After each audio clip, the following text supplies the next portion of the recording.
Out of world's 5.3 million international students, 20% are hosted by the US. In 2018-2019 enrollment period itself, California has seen 161,000 of international students. So you tell me, what makes US universities so popular? Is it just because of the Silicon Valley, or is there something else that makes it very desirable? Having been here, I can definitely tell you that there is a spirit of entrepreneurial effort here. Mm-hmm. People are very free to do whatever they want to do. And that is not representative of many other cultures. Ah. The other thing is, once you decide that you want to put in some effort, almost nobody stops you. They actually encourage you, and that's why you see so many new millionaires that have happened in this country, because the country just provides the infrastructure for you to succeed. And so there is a level of activity and vibrance in this country that's missing in many places. Okay. It comes with a heavy price we pay for other things. For example, healthcare is very expensive here, and so on. But at the same time, for a young person who has dreams of making big, this place seems to provide the right environment to make it happen. So if you go back to all the new businesses that started in the United States in the last 10 years, 25% of them were started by students who came to this country within the last 10 years. Exactly, yes, yes. So there is that environment that has been created, not just in Silicon Valley, but you can go to Boston, you can go to North Carolina, you can go to Ohio, you can go to Texas, you can go wherever.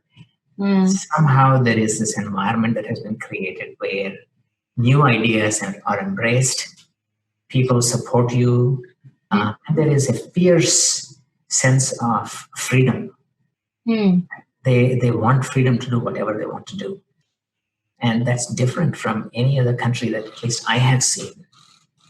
And I have a feeling that gives the able person a chance to succeed here. And when I said there is a heavy price we pay, Europe is a little bit more socialist in how they approach things. And therefore, for the person who is falling, it's a safe haven because they protect you from falling in Europe.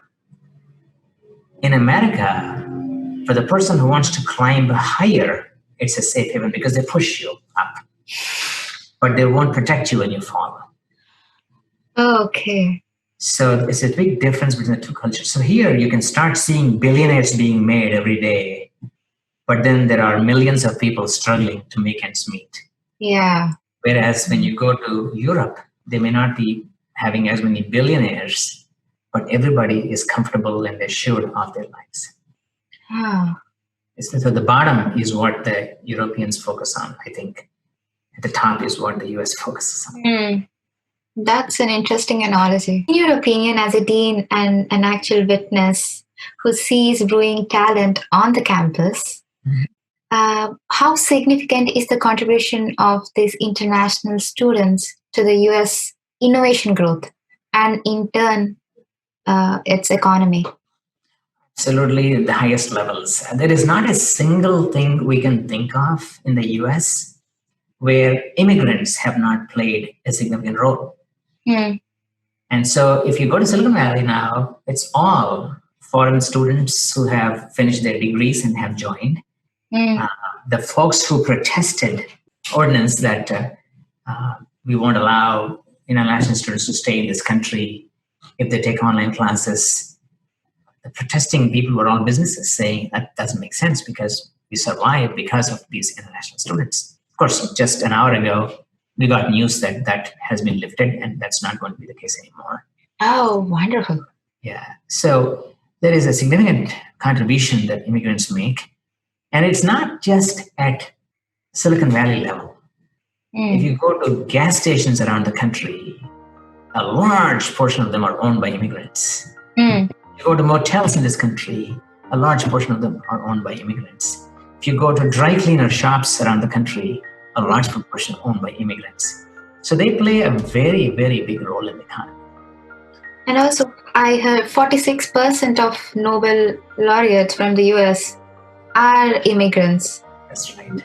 Physics, science, medicine, all the backgrounds. And I think that's actually quite telling of what I was trying to say earlier.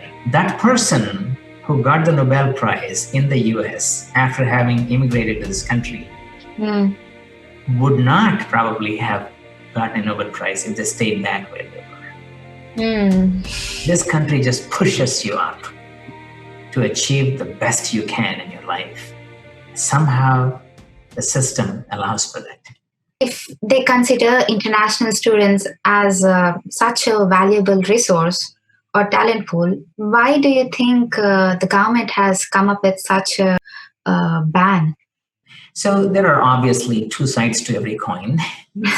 And if you look at what happens actually in this country, there are several people who came to this country as students, graduated, could not find jobs, but then they tried to find a for-profit online university, join that university and extend their stay.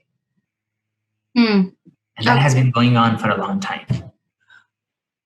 So there are lots of people who are staying in this country, really finding loopholes in the law and not really staying because they came here on an F1 visa and then got a job and so on and so forth. So the system has been lax, and a lot of people have been trying to improve the system. So many presidents have been trying to address this, and they're not able to find what could be a good solution. Unfortunately, this administration has a few people who are anti-immigration. That's normal. Every side has its story. Yes. I can understand why somebody might feel anti-immigration. I mean, just think about, it's very interesting that we all are pointing out to the US as being unfriendly and whatnot. But it's very interesting to see that there are Hindu Congress people, city council members, Muslim Congress, whatever. Every nationality has something or other going on in the government. They're represented in companies, they're represented, CEOs are there. And you look around, you turn your head around, you look at other countries and say, okay, which country actually has allowed somebody from outside the country to be at the highest levels in the government? There's not many. Yes. But we actually see Indians being the CEOs of Google and Microsoft and whatnot. And then you see Indians competing to be the president of the United States. Kamala Harris was there. Tulsi Gabbard was there. These are all people of Indian origin sometimes. They're still being able to compete to be the president of this country. It's very interesting to see that there is so much of good stuff that happens that we expect that to happen all the time. And when there is a little bit of stuff that doesn't seem to agree with what we think, we point that out right away. But if I go to China, I don't see a US person or a European person in the Chinese cabinet, ever. But I see Chinese working right next to the president and helping him with policy. So they don't care who you are as long as you have the talent. So all these things are little disturbances that we go through because somebody gets very upset about the fact that our Americans are not having enough jobs while we're bringing in immigrants to give them jobs. So there is a fear that we are probably not taking care of our own people. So they come up with some regulation. Regulation never works. And so the next government that will come in might probably look at it differently if there's a change in government. And so all these things are little blips that happen here.